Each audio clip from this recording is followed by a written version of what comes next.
Hello everybody, it's the Harbinger, this is Wingspan on Steam, and this is our opening hand. So immediately, the only thing I'm excited about is the Eastern Roselia. It gets us double food in the grasslands, so we can go for a grasslands-based food game, which means we don't have to worry about the forest. We are gonna have to spend quite a lot of resources to get her played out. We need to spend the original nectar we're getting. We also need to spend a grain, and we need to spend two more random foods for the second nectar that we don't have, and that leaves us with very little other stuff for other birds. However, when we first get her out there, we are getting so much food from the grasslands that we can basically play anything into the forest and not worry too much about what is there. So then it's the matter of do we want to put any of these guys into our hand? Song Sparrow is just dead, I think. We don't need it to activate anywhere, and it's just a 0-pointer. Emu is expensive for what it's doing. We don't really need more grain. White-bellied sea eagle could be a good point generator, but it doesn't give us additional resources. Squacko heron gives us additional resources in a very conditional situations, but maybe we can make the Wacko heron work. Nothing in the tray I'm too crazy about. I guess the American goldfinch pays for itself, but yeah, it's just a tempo play. If anything, we don't need a tempo play. Crested pigeon can be a way to deal with all of these grains if we can't spend them. But yeah, currently I am leaning towards not pick anything and just sack the eggs we gain from the Roselia to draw more cards. Those or the nectars or whatever, because we need stuff that consistently gets us more. The Wacko heron doesn't quite do that. If there is, there could be any of these bonus cards that matches the Wacko heron, I could consider it, but it doesn't really help. You know what? I always ignore the Wacko heron. What if we actually give him a chance this time? Do we give the Wacko heron a chance? No, we wouldn't have the. Let's give this Wacko heron a chance. It's fine. He can get an attempt. Maybe we even can get the sound file for him for once. We do need to play out the Eastern Roselia first though, so let's do that. And then we have to activate the Eastern Roselia twice to get enough nectar to play the Wacko heron. Yeah, so he just doesn't fit with what we are trying to do here. I guess we could also just take regular food here, but why would you do that? I think the Eastern Roselia is the play. Take 2 eggs, gain 2 food, spend 1 of the egg to drop something here, and go back here and take 2 more stuff. Okay, House Sparrow is a much better way to deal with all of the grains we don't care about, so I think we are going to do that. Pick up a House Sparrow here. Yeah, so the bad thing about the kind of game plan we are going for now is that it is really hard to get other foods than grain.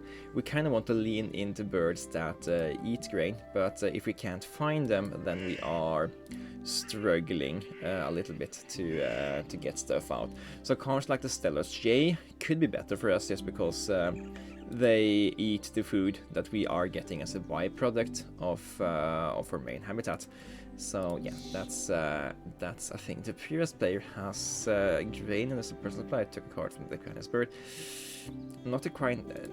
So it's a really pretty bird, but it's so conditional, and the opponent can play around this, and then it doesn't help that it can gain you a lot of points, but the opponent can play around it, and it's much better to just have birds where you are totally in control yourself. And pick up the black noddy on the Squacko Heron. Oh, okay. Hang on. Laughing Kookaburra. That could be like the partner the Eastern Roselia needs to actually just really pop off. And a white-throated swift there. Hello. Don't pick it up. Pick up something else and pick it up with the Squacko Heron. Yeah, now we are learning. Okay, so this feathery busty boy will be our next play here, I think. Only question is, do we overpay to play him? I think we do, because we don't need the grains for the end game yet, and whenever we activate this guy, we gain back food. So paying 2 food to get back a bird that produces 1 food every turn, instead of to pay 1 more food to get back something that produces food the next turn, isn't really overpaying. I'd love to pick up both the Purple Martin and the Golden Eagle. They will really help us cycle through all the cards we drew that we don't want to play and turn them into cards we actually want to play. And this guy is decently cheap, this guy is really expensive, but it's something to spend these foods on in the future. Yeah, pick up you, and Squacko Heron can pick up you. Thank you. Grey Catbird. Oh, that opens up options for us to... if we do that, I think that's gonna have to be the last time we actually go to the wetlands, maybe the entire game. Because we have drawn so many birds now, and we also need to actually spend them. But yeah, we have how many birds? 1, 2, 3, 4, 5, 6, 7, 8, 9, 10. 10 birds. We can spend some of them to the white-throated swift. So yeah, it doesn't. It's not too bad to pick another set here. But from now on, I think we need to chill with the Squacko Heron activations. It's a fun bird to pronounce, but yeah, okay. That opponent has played out a lattice Lazusi. That means, and they're giving us free nectars, okay. That opens up the avenue for us to prioritize playing stuff like the Stellus J out. Or do we have any star nests? We do have the Grey Catbird. Maybe this is our next play. I think it might be. And it will help us gain additional foods as well. Let's take the worm for the catbird. And then we can double activation, get tons of food next turn, and then we have it going. Also, the Grey Catbird is a ball nest for the opponent's lattice Lazusi if they consider to activate that any more times. And then we play the Purple Martin, and thank you. And after that we play some... Oh, we can actually... We don't need to wait, we can just play it out here. Do we play the Swift and the Martin, or do we not play both of them? So the Martin needs to... Hang on. The Martin will need to tuck 6 cards to be a better play than the Golden Eagle.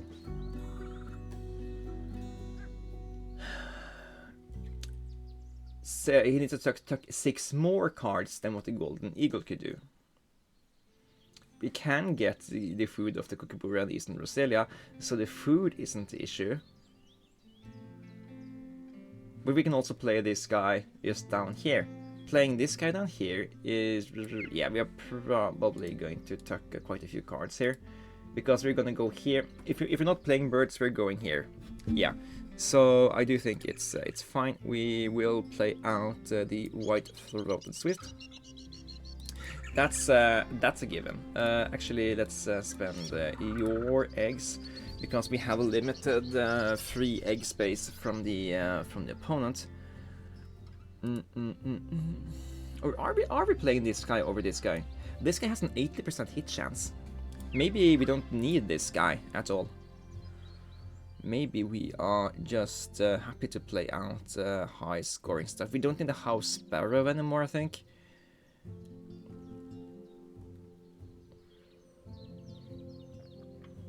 Or maybe we do want it. Just since we do have the option of activating the Eastern Roselia so many times of Grey Catbird, that maybe the house sparrow is actually the correct play here. Because we do want to activate you anyway to get all the nectars we need to play out the stuff we want. Yeah, maybe that's the play. I am starting to convince myself that that is the case. So, Pepper Martin, you are gone. And we are activating the Roselia twice here. And that makes us able to play out the house sparrow here, granting us the access to the 4th eggs. And also to the option of eating up the grain from now on to tuck more cards. How many of these do we have? We can play 2 more of those to get additional points. That's great, great, great. Dun, dun, dun. Oh, that's a bummer. I don't think we could have beaten it without. Ooh, hello there, European Goldfinch. I don't mind picking up you. You can also collect eggs like the Grey Catbird does, and 1 activation of Grey Catbird into Roselia gives us the food we need for you. Oh, right! That's a thing! Oh, that Purple Martin is also a good play because it allows us to cycle draw cards into our hand if it pops up anything interesting here. Well, let's do it, unless the opponent doesn't have any amount of tuckers, but he does have 2 birds to tuck. I'm unsure if the rough tuck helps European Goldfinch, but I guess we will find out. And yeah, I guess we could have picked up the Brant.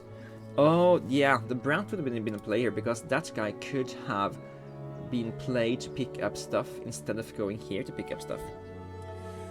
Yeah, we live and we learn, I guess.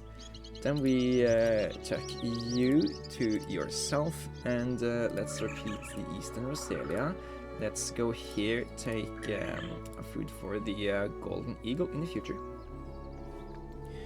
And we are gonna play out the European Goldfinch in the forest. Doesn't cost us any eggs, and yeah, it's fine. Then I think we want to do just oh yeah, okay, we are getting points of that. That's good. Then I think we want to at least lay some eggs into the wetlands, and I think we do a double activation of the Eastern Roselia again.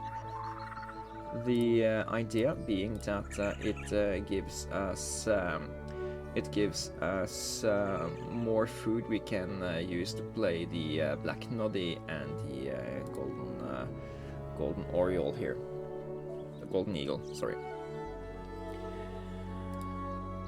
So now it's a little bit excessive to do the double in Eastern Roselia because we can't spend 4 nectars the next turn, unless we can. That requires us to have a play on the bird, which we don't. We could have picked one up if we had a cycler, but I decided against that, so now we can regret our actions. And we are actually running out of egg space here, meaning that we should activate the Eastern Roselia twice, because we need to have enough food to play birds. So I think we're gonna do that. We survive that we lose a single we're losing a single efficiency of food here. Tuck you to give you an egg. Activate you twice. And there. So another reason to activate her twice is that we're getting nectars, and we're also getting grains for the house sparrow to spend later. So let's play out the black noddy now. Eat your eggs. We are sadly losing efficiency as we're losing a nectar, but we're also allowed to spend grains here, so it's not that bad. And I guess if we had played the cards differently, maybe we would have won that instead of tied that, but it is what it is. Okay, Golden Eagle, you go down here, eat eggs out of the bowl, nest birds, when you can. And yeah, we're gonna struggle for egg capacity again, aren't we? I guess we can double activate the Eastern Roselia, get enough food to play the Stellar's J. That's a 5-pointer.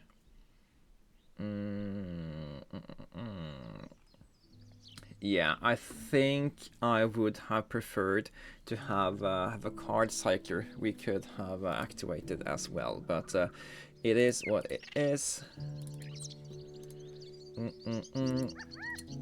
Yeah, tuck card. We will fill up our egg capacity, but tucking cards is also a way for us to gain points with the amount of resources we have. We can't play all of these cards anyways. We do want to tuck them to the White Further Swift, even though we aren't gaining the maximum amount of value out of them. Then the question is, which food do we spend? I think, actually, I don't like playing these birds, but we do need the egg capacity they offer. So let's play out the yellow-breasted chat as well. Free up some more egg space. That allows us to go down here once more. Take double foods from the Roselia, allows us to also play out the Stellar's J the final turn, and also leaves us with four grains for the house sparrow. I think that's going to be the best we can do this. Don't skip. We can do this time round. Eastern Roselia is gonna get us tons and tons of food and stuff this game, but yeah.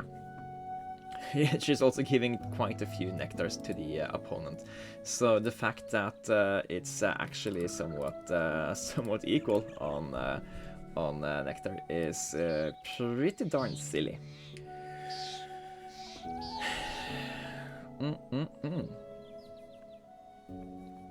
And yeah, cache some grains to you. And yeah, I think this is decently high scoring. Should also be high scoring for the opponent. So yeah, we started with 1 nectar and we have played 15 more nectars. That means we also have given 15 nectars to the opponent.